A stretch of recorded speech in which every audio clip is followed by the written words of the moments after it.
Hey guys, today we are going to take a quick look at Gears Tactics, an unusual take on one of Microsoft's flagship franchises.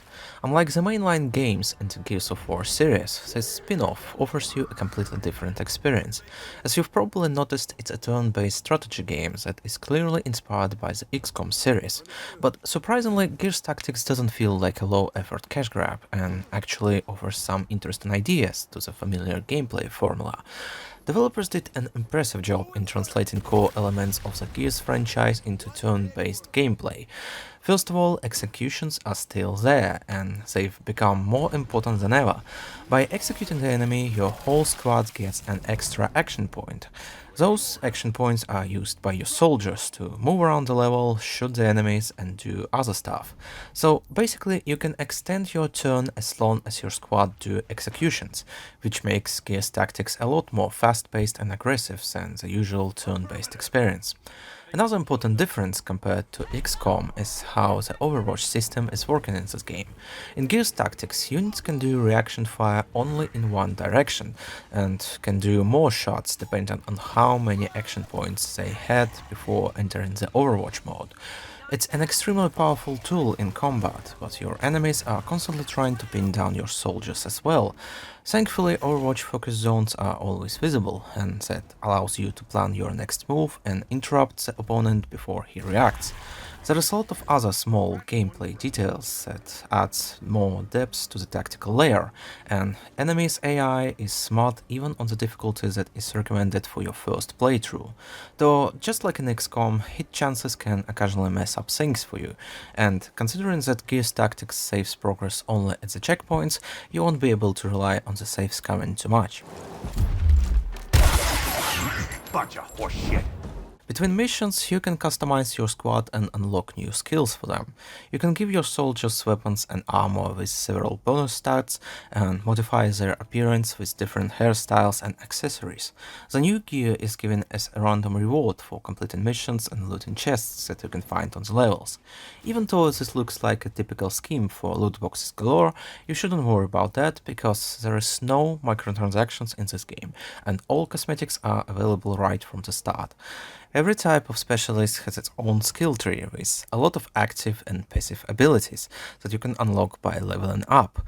Gears Tactics makes a big emphasis on its story, and from what I've seen so far, it's a very linear game. There is a lot of cutscenes, and every mission takes place on pre-made levels. The game also has a few side missions that you can do before moving to the next chapter, but they are not randomly generated either. Gears Tactics doesn't have base building and tech research mechanics, so outside unit customizations there is simply not much stuff to do between the combat. Currently, the only available mode in the game is a single-player campaign. There is no multiplayer and free-play modes, though considering that there is no anti-cheat either, maybe the modding community will figure something out. But right now, it really looks like another seasonal blockbuster with rich cutscenes and good visuals that you'll play once and never touch again. Speaking about visuals, Gears Tactics is made on the same engine as Gears 5, so it performs more or less the same. Developers made some improvements in the options menu.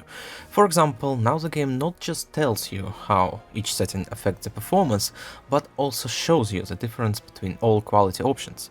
At 4040p resolution and ultra quality preset, I got 80 FPS average, and considering the amount of available options, it shouldn't be a big problem to achieve a good performance on less powerful hardware. My only complaint about settings in Gears Tactics is lack of hard customization options. It has great accessibility settings with stuff like different colorblind modes, but you can't disable or enable different interface elements like objects list and icons. As for Steam features, the game currently has achievements and cloud save support, but it's worth mentioning that just like other Microsoft games on Steam, it requires you to log in with your Xbox Live account on the first startup. Also, after looking at some of the user reviews, I think I need to point out that the game works only on Windows 10. So yeah, if Xbox Live account and OS requirements are a problem for you, I'm afraid you won't be able to play it. So, in conclusion, Gears Tactics has turned out to be a lot better than I expected from an XCOM knockoff in different skin. It's a lot of fun to play because of engaging combat and story, even though I'm not sure that there is any replay value in this game. Gears Tactics will be interesting for both newcomers and hardcore fans of this franchise, but it's probably not worth the full price. I just realized that this game reminds me of Fallout Tactics, for better or worse. Not sure if you guys remember about this old Fallout spin-off from the early 2000s, but if you by chance played it, then you know what to expect.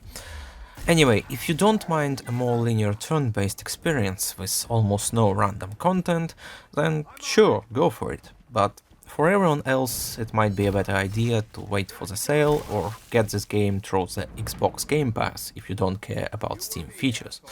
Thanks for watching, don't forget to subscribe and stay tuned for more.